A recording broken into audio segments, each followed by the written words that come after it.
علم کی بنیاد اللہ تعالیٰ نے کس وجہ سے رکھی ہے، ان ساری چیزوں پر بڑی ہی مدلل انداز میں اب تک باتیں ہوئی ہے، اور الحمدللہ ہم لوگوں نے سماعت کی۔ اب ٹوٹی پھوٹی زبان سے چند باتیں میں بھی آپ کے سامنے رکھنے کی کوشش کرتا ہوں علم کی افادیت پر، علم کے فوائد کیا کیا ہیں، علم کی وجہ سے انسان کتنے اونچے مقام تک جا سکتا ہے۔ والذین اوتوا العلم درجات، اے اہل ایمانو، تم میں سے جو اہل علم ہیں، جو لوگ قرآن و سنت کے علم حاصل کیے ہوئے ہیں، ان کے مقام و مرتبہ کو اللہ تعالیٰ نے بلند کر دیا۔ اسی وجہ سے جناب محمد رسول اللہ صلی اللہ علیہ وسلم نے ارشاد فرمایا، راوی حدیث حضرت عثمان بن عفان رضی اللہ تعالیٰ عنہ ہیں، فرماتے ہیں خیرکم من تعلم القرآن وعلمہ، کہ نبی پاک علیہ السلام نے فرمایا کہ تم میں سے سب سے بہتر وہ شخص ہے جو قرآن کو سیکھتا ہے وعلمہ، اور اس سیکھے ہوئی چیزوں کو دوسروں تک منتقل کرتا ہے، دوسروں کو سکھاتا ہے، قرآن کی تعلیم لوگوں کو دیتا ہے، وہ سب سے اونچے مقام پر ہیں۔ میرے بھائی اور دوستو، جس کے بنیاد پر نبی پاک علیہ السلام کی زندگی کا اگر محاسبہ کیا جائے، نبی صلی اللہ علیہ وسلم کی زندگی کو اگر دیکھا جائے، آپ کی زندگی کو اگر پڑھی جائے، تو آپ کو پتا ہوگا جب تک آپ مکہ المکرمہ کے اندر رہے، آپ نے لوگوں کو تعلیم سے جوڑا، مکہ کے سرزمین میں رہنے والے لوگوں کو قرآن و سنت کی تعلیم چھپ چھپا کر کے دی۔ کیسے؟ حضرت ارقم رضی اللہ تعالیٰ عنہ کے گھر کو آپ نے مسکن بنایا اور وہاں چھپ چھپا کر لوگوں کو قرآن کی تعلیم دیتے رہے۔ جب آپ مکہ چھوڑ کر کے ہجرت کر کے مدینہ منورہ جا رہے ہیں، راستے میں ایک قبا پڑتا ہے، قبا جگہ، آپ نے 3 دن تک کا قیام کیا۔ قبا میں جس مقام پر آپ نے قیام کیا، وہاں آپ نے ایک مسجد کا بنیاد رکھا، مسجد، لوگوں کو دین سے جوڑا، لوگوں کو قرآن کی تعلیم سے جوڑا، لوگوں کو عبادت سے جوڑا۔ آپ مکہ المکرمہ چھوڑ کر کے قبا پہنچتے ہیں، قبا میں قیام کیا، وہاں پر بنیاد رکھا۔ جب آپ مدینہ منورہ پہنچ رہے ہیں، مدینہ میں جس جگہ آپ صلی اللہ علیہ وسلم کی اونٹنی بیٹھتی ہے، اس مقام کو اللہ کے نبی علیہ السلام نے مسجد نبوی کے لیے انتخاب کیا، مسجد نبوی کا بنیاد رکھا، اور اسی مسجد نبوی کے بغل میں ایک سائبان یعنی کہ درخت والی جگہ تھی، جس سائبان والی جگہ کو آپ نے مدرسے کا انتخاب کیا، اور اس کو آپ نے صفہ کا نام دے کر کے ایک مدرسہ چلایا۔ یہ آپ صلی اللہ علیہ وسلم کی زندگی کی ہسٹری ہے، تاریخ ہے۔ میرے بھائیوں، آپ کو اگر علم کی افادیت جاننی ہو اور علم کی اہمیت جاننی ہو نبی اکرم صلی اللہ علیہ وسلم کی زندگی سے، تو آپ دیکھ سکتے ہیں کہ بدر کا مقام ہے، صحابہ اکرام لڑنے کے لیے میدان میں آئے ہیں، لڑائی ہوئی، اور لڑائی ہونے کے بعد 70 افراد کو قیدی بنایا گیا۔ مسلمانوں نے 70 کافروں کو قیدی بنا کر کے مدینہ لے کر کے آئے۔ آپ نے جن کے پاس مال تھا ان کو مال کے عوض میں چھوڑا، مشورہ ہوا، مشورے کے بعد آپ نے ان لوگوں کو چھوڑ دیا مال لے کر کے، لیکن جن کے پاس علم تھی، اور یہ قرآن و سنت کی علم نہیں، اس سے ایک بات یہ بھی ثابت ہو رہی ہے کہ آپ صرف قرآن و سنت ہی پر، قرآن و حدیث کی تعلیم ہی پر محدود نہ رہیں، بلکہ عصری تعلیم کو بھی آپ نے جو بھی تعلیمات ہمیں اور آپ کو دی جا رہی ہے، ان ساری تعلیمات سے ہمیں اپنے آپ کو جوڑنا ہے، اپنے بچوں کو جوڑنا ہے۔ نبی پاک علیہ السلام نے مکہ کے رہنے والے ان افراد کو چھوڑ رہے ہیں، کس کے بنیاد پر؟ علم سکھانے کے بنیاد پر۔ مدینے میں رہ کر کے ہمارے بچوں کو علم سکھائیں، اس کے بدلے میں ہم آپ کو چھوڑیں گے۔ اللہ اکبر۔ اس سے آگے بڑھیں، اللہ کے نبی علیہ السلام کے 70 ساتھیوں کو شہید کر دیا جاتا ہے، 70 ساتھیوں کو قتل کر دیا جاتا ہے، اور وہ 70 اصحاب کون ہیں؟ حفاظ ہیں، حافظ قرآن ہیں، عالم دین ہیں، ایسے لوگوں کو قتل کیا گیا۔ ایک موقع آیا کہ اللہ کے نبی علیہ السلام کے پاس حضرت عبداللہ بن ابی بن سلول، حضرت عبداللہ بن ابی بن سلول، عبداللہ آتے ہیں۔ ابی کے انتقال کے بعد کہا، اللہ کے رسول میرے باپ کو معاف کر دیا جائے۔ کیوں؟ کتنا بڑا مجرم ہے، اتنا بڑا مجرم کہ حضرت عائشہ صدیقہ رضی اللہ تعالیٰ عنہ کے اوپر تہمت لگانے والا، زنا کا تہمت لگانے والا، اللہ کے نبی کو گالی دینے والا، اللہ کے نبی کو اذیت پہنچانے والا، ایسے شخص کی سفارش کے لیے ان کا بیٹا عبداللہ آتا ہے اور آ کر کے کہتا ہے اللہ کے رسول میرے باپ کو معاف کر دیا جائے۔ معاف کرنے کی صورت کیا ہے؟ آپ اپنی چادر کو میرے باپ کے لیے دے دیں تاکہ اس چادر کو کفن بنا کر کے دفنایا جائے، ہو سکتا ہے کہ اس کے عوض میں اللہ تعالیٰ معاف کر دے۔ اللہ کے نبی تیار ہو گئے، کہا کہ اللہ کے رسول دوسری صورت یہ ہے کہ آپ جنازے میں شریک ہو جائیں، آپ ان کی مغفرت کی دعا کر دیں، اللہ تعالیٰ معاف کر دے گا، ہو سکتا ہے کہ اللہ تعالیٰ معاف کر دے۔ بیٹا ہے، باپ کی محبت کھینچ کر کے لائی اور یہ گزارش کی۔ اللہ کے نبی علیہ السلام تیار ہو جاتے ہیں، ایک طرف سے حضرت عثمان غنی، دوسری طرف سے اور اصحاب کھڑے ہو جاتے ہیں۔ اللہ کے نبی کو پکڑ دیا، اللہ کے رسول ایسا ظالم شخص ہے، ایسا ظالم شخص ہے کہ جس نے ماں عائشہ کے اوپر تہمت لگایا، ایسا ظالم ہے جس نے آپ کو گالیاں دی ہے، ہم آپ کو آگے بڑھنے کے لیے نہیں دیں گے۔ اللہ کے نبی نے کہا کہ اگر میرے ذریعے سے، میری دعا کے ذریعے سے اللہ تعالیٰ اگر کسی شخص کو نجات دے دے تو میں دعا کرنے کے لیے تیار ہوں۔ اللہ تعالیٰ نے روک دیا کہ نہیں، آپ اگر کتنوں مرتبہ، 70 مرتبہ اگر آپ ان کی سفارش کریں اور اس کے حق میں دعائے خیر کریں، معاف نہیں کیا جائے گا۔ میرے بھائیوں، اللہ کے نبی علیہ السلام نے اپنی بیٹی حضرت زینب کے قاتل حمار ابن اسود کو، جس کے متعلق کہا تھا 6 لوگوں کے لیے آپ صلی اللہ علیہ وسلم نے اعلان کیا کہ اگر کعبے کے غلاف کو پکڑ کر کے چمٹ جائیں اور وہاں پر لٹک کر کے پناہ مانگے تو معاف نہ کیا جائے، انہیں قتل کر دیا جائے۔ ان میں سے ایک ہے حضرت زینب کے قاتل حمار ابن اسود۔ حمار ابن اسود کی بات آتی ہے، ان کی بیوی نے آ کر کے سفارش کی، اے اللہ کے رسول میرے شوہر کو معاف کر دیا جائے۔ کہا کہ جاؤ، ہم نے معاف کر دیا۔ اذهبوا وانتم الطلقاء لا تثريب عليكم اليوم۔ فتح مکہ کے موقع پر آپ صلی اللہ علیہ وسلم نے مکہ کے سارے دشمنوں کو معاف کر دیا، جتنی بھی اذیتیں اور جتنی بھی تکلیفیں مسلمانوں کو دی تھی سب کو ایک ایک کر کے معاف کر دیا۔ کہا اذهبوا وانتم الطلقاء لا تثريب عليكم اليوم، جاؤ تم سب کے سب آزاد ہو، کسی کو کوئی پکڑ، کوئی سجنس اور کسی قسم کا مواخذہ آج نہیں ہونے والا ہے۔ لیکن اللہ کے نبی علیہ السلام کے 70 اصحاب کا جب قتل ہوتا ہے، حفاظ اور عالم دین کا مسلسل 1 مہینہ تک ان کافروں کے حق میں اور ان ظالموں کے حق میں اللہ کے نبی علیہ السلام نے ہر نماز میں بد دعا کی، اللہ اس کو پکڑ دے، اللہ اس کا مواخذہ کر لے۔ یہ علم کی افادیت ہے میرے بھائی اور دوستو، یہ علم کی اہمیت ہے کہ اللہ کے نبی علیہ السلام نے عالموں کے قتل کرنے والوں کے حق میں مسلسل 1 ماہ تک ان کے حق میں بد دعا کی، قنوت نازلہ میں ان کے حق میں بد دعا کی۔ میرے بھائی اور دوستو، یاد رکھیں کہ یہ قرآن مجید کی تعلیم کے بنیاد پر صحابہ کرام کو صحابہ کا خطاب ملا، ورنہ عرب کی زمین میں رہنے والے لوگوں کے حق میں اگر دیکھا جائے اور وہاں کی تاریخ کو اگر دیکھا جائے تو ہمیشہ اونٹ کی مینگنی، اونٹ کی لید میں کھیلنے والی قوم مانی گئی۔ لیکن جب یہ اسلام آیا، قرآن مجید آیا اور اس قرآن مجید کو صحابہ کرام کے درمیان جناب محمد رسول اللہ صلی اللہ علیہ وسلم نے پیش کی اور جن لوگوں نے ایکسپٹ کیا، قبول کیا اور اس کے قالب میں ڈھالے، اللہ تعالیٰ نے بلندی عطا کی۔ یہی وجہ ہے کہ اللہ رب العالمین نے فرمایا لقد من اللہ علی المؤمنین اذ بعث فیہم رسولا من انفسہم۔ اے انسانوں، اے مومنوں، ہم نے تم پر احسان کیا ہے۔ احسان کس بنیاد پر؟ نبی پاک علیہ السلام کو مبعوث فرما کر ہمارے درمیان بھیج کر کے اللہ تعالیٰ نے احسان قرار دیا۔ نبی صلی اللہ علیہ وسلم ہمارے حق میں محسن ہیں۔ کیوں؟ یتلو علیہم آیاتہ، یہ نبی تمہارے گھروں میں، تمہاری دکانوں میں، تمہارے مکانوں میں، تمہارے چوک اور چوراہوں میں، بازاروں میں اور میلوں میں جا کر کے گالیاں کھا کر کے اور پتھریں کھا کر کے، خون بہا کر کے قرآن مجید کی تلاوت کرتا ہے۔ وہ یزکیہم، اور اتنی پریشانیوں کا سامنا کرتے ہوئے تمہارا تزکیہ کرتا ہے، تمہیں گندگیوں سے، معصیتوں سے، خطاؤں سے، برائیوں سے پاک کرتا ہے یہ نبی۔ یتلو علیہم آیاتہ ویزکیہم ویعلمہم الکتاب والحکمہ، اور تمہیں یہ تعلیم دیتا ہے حکمت و دانائی کی، یعنی کہ قرآن و سنت کی، قرآن و حدیث کی تعلیم دیتا ہے۔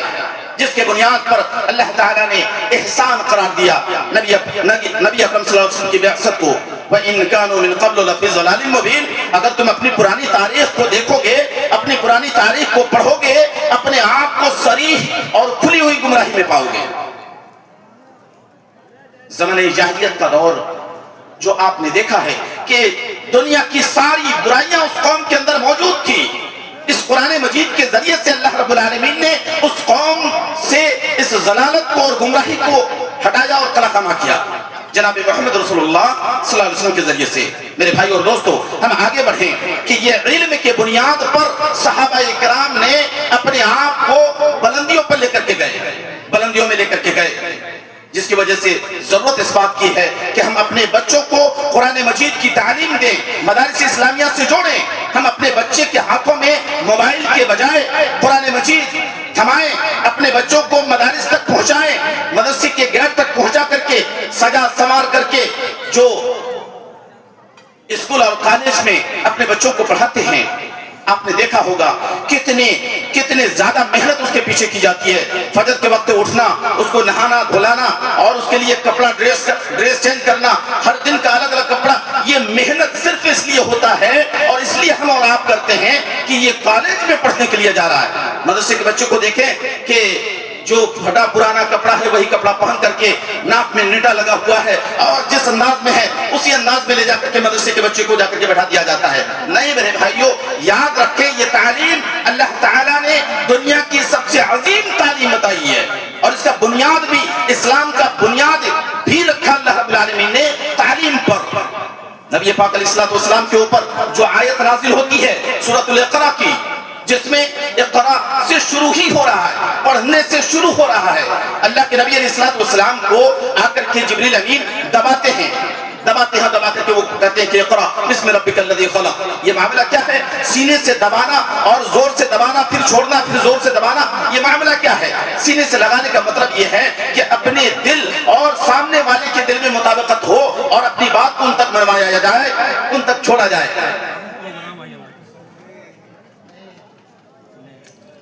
میرے بھائی اور دوستو، یاد رکھیں ہم اپنے بچوں کو تعلیم سے جوڑیں اور مدارس اسلامیہ سے جوڑیں، مدارس میں لا کر کے داخلہ کروائیں.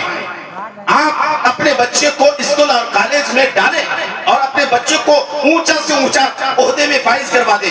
یہ بڑی بات نہیں ہے. ہمیشہ محکومیت کی زندگی آپ کا بچہ گزارے گا، چاہے وہ کتنوں ہی بڑا پروفیسر اور ڈاکٹر ہی کیوں نہ ہو جائے، ہمیشہ محکومیت کی زندگی گزارے گا. اگر حاکمیت کی زندگی، سر بلند ہو کر کے جینے کا طریقہ اگر کہیں پر بتایا جاتا ہے اور سکھایا جاتا ہے تو وہ مدارس اسلامیہ ہیں.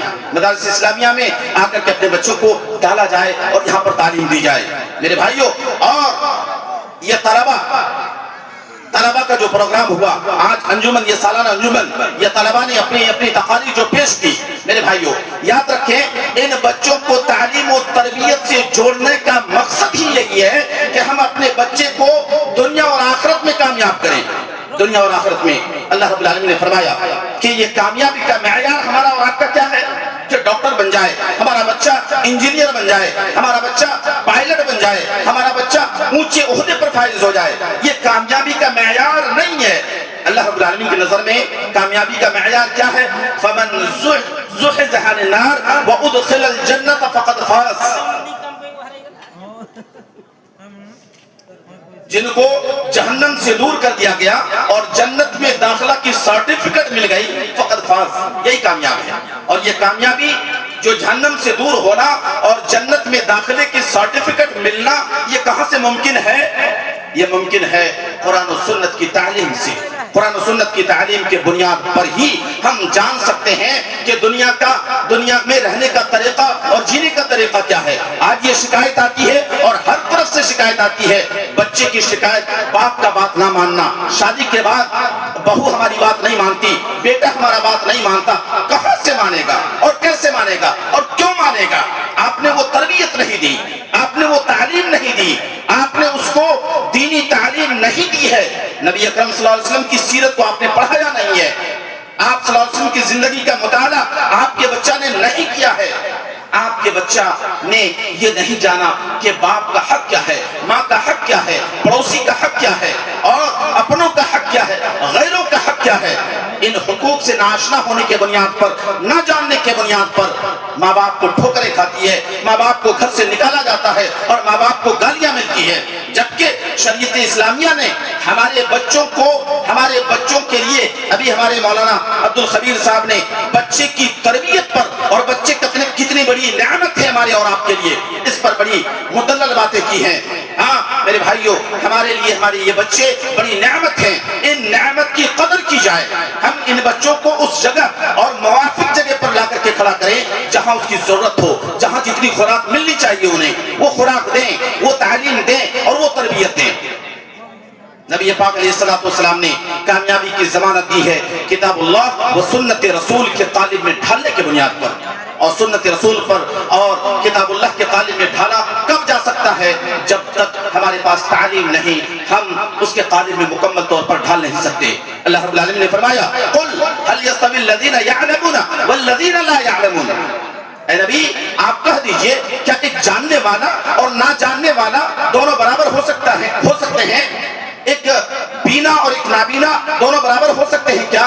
ہرگز نہیں۔ رات اور دن برابر ہو سکتی ہے کیا؟ ہرگز نہیں۔ یہ متضاد ہیں، یہ ٹکراؤ ہے، ایک دوسرے کے اندر ٹکراؤ ہے۔ آگ اور پانی ایک جگہ برابر نہیں ہو سکتے، ایک جاننے والے اور نہ جاننے والے برابر کبھی نہیں ہو سکتے ہیں۔ میرے بھائی اور دوستو، ہم اپنے بچوں کے پیچھے خرچ کریں، اپنی ذاتی رقم کو خرچ کریں۔ آج یہ واویلا مچائے ہوئے ہیں کہ پوری دنیا میں سپر پاور امریکہ بھی فلسطین کے قبضے میں ہے، فلسطین کے انڈر میں ہے، فلسطین کی حکومت سپر پاور امریکہ کے اوپر بھی ہے۔ کیوں نہ ہو؟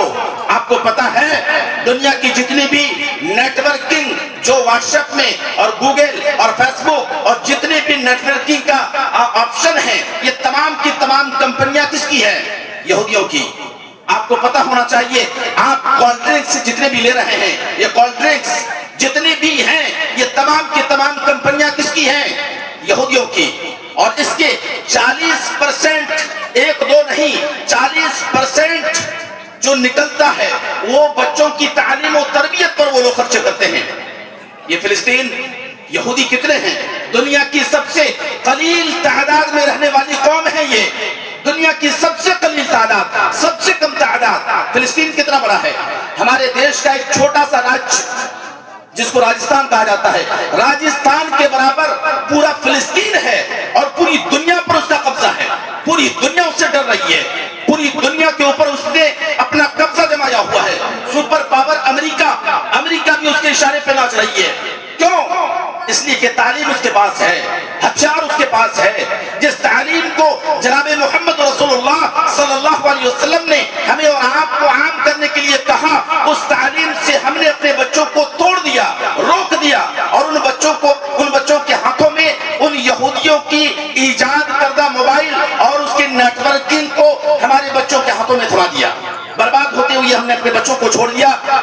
جن کے بچے ٹوٹنا چاہیے تھے، ان کے بچے پروان چڑھ رہے ہیں اور ہمارے بچے ٹوٹتے ہوئے نظر آ رہے ہیں۔ سبب یہ ہے کہ ہم نے اپنے بچوں کو تعلیم سے روکا ہے، اپنے بچوں کو وہ مکمل تعلیم نہیں دی جو ہمیں دینا چاہیے۔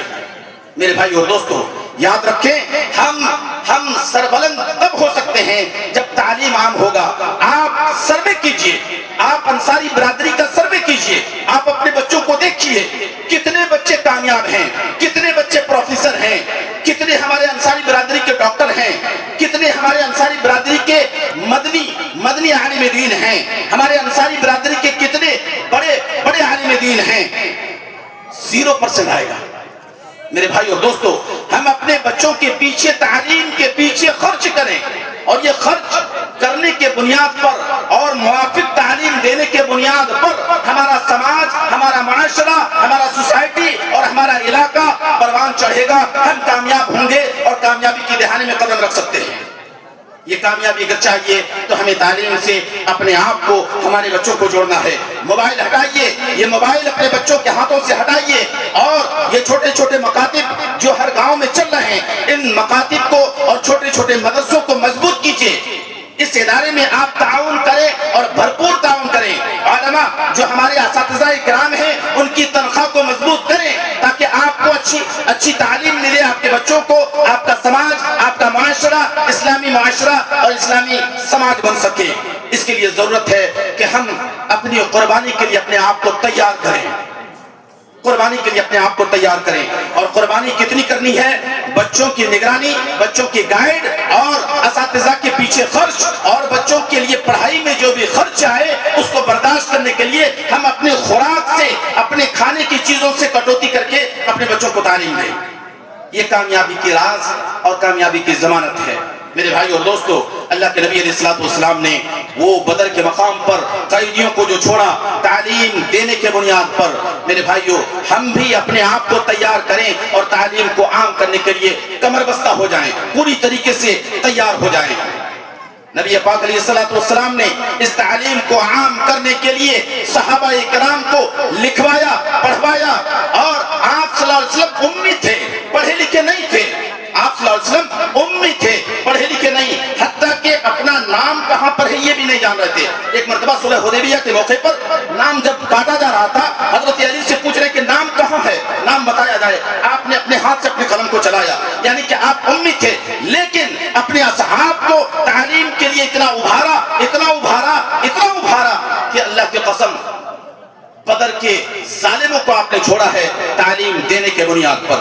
آپ اپنے بچوں کو تعلیم کے لیے تیار کریں، اپنے آپ کو تیار کریں، اور مکمل طور پر تیار کرتے ہوئے کیا کہتے ہیں کہ سماج اور معاشرے کو آگے بڑھانے کی کوشش میں ہم ان ساری چیزوں کی قربانی دیں۔ میرے بھائیوں، یہ سماج، یہ معاشرہ اور یہ ہمارے بچے، آپ کو فخر ہوگا کہ جس گاؤں میں اور جس سرزمین میں یہ پروگرام ہو رہا ہے، اب سے قبل اور اب تک جو باتیں ہو رہی ہے اسی مٹی کے نکلنے والے بچے ہیں۔ مولانا عبد الخبیر صاحب، مولانا آزاد صاحب، مولانا جمیل صاحب، اور اس طریقے سے مولانا شمس الحق صاحب، اور میں بھی اسی گاؤں کا ایک حصہ ہوں، میں بھی اسی سرزمین کا رہنے والا ایک بچہ ہوں، اور اس کے بعد بھی آنے والے ہیں۔ یہ علماء اکرام کی ٹیم اس سرزمین نے پیدا کی ہے، اور یہ پیدا آنے والے وقتوں میں بھی کیے جائیں گے اگر آپ کی قربانی رہی، آپ کی کوشش رہی۔ آپ اور گاؤں کی ماؤں سے میں کہوں گا، آپ اپنے بچوں کی تعلیم و تربیت کے لیے آپ اپنے آپ کو تیار کریں، چونکہ باپ اخراجات کو نکالنے کے لیے مزدوری اور دنیا کے مسائل کو جھیلنے کے لیے تیار رہتا ہے، لیکن تعلیم سے جوڑنے کے لیے سب سے زیادہ رول اگر کسی کا ہوتا ہے تو وہ ماں کا ہوتا ہے۔ ماں اپنے آپ کو تیار کر لیں کہ ہم اپنے بچوں کو تعلیم دیں گے، اور وقت سے پہلے اٹھ کر کے تیار کر کے مدارس تک پہنچائیں گے ہم خود، اور تیار کر کے پہنچائیں گے، جیسے تیسے نہیں، سلیقہ کے ساتھ، طریقہ کے ساتھ۔ اللہ تعالیٰ ہم تمام لوگوں کو کما حقہ علم سے اپنے آپ کو جوڑنے کی توفیق عطا فرمائے۔ یا ربا، ہمیں مکمل طور پر دین اسلام کے قالب میں ڈھالنے کے لیے اپنے آپ کو تیار کرنے کی توفیق عطا فرما۔ یا ربا، جو کمی و خامی ہے اس کمی و خامی کو دور کرنے کے لیے ہمیں کمر بستہ ہو کر کے اور پوری طریقے سے مضبوطی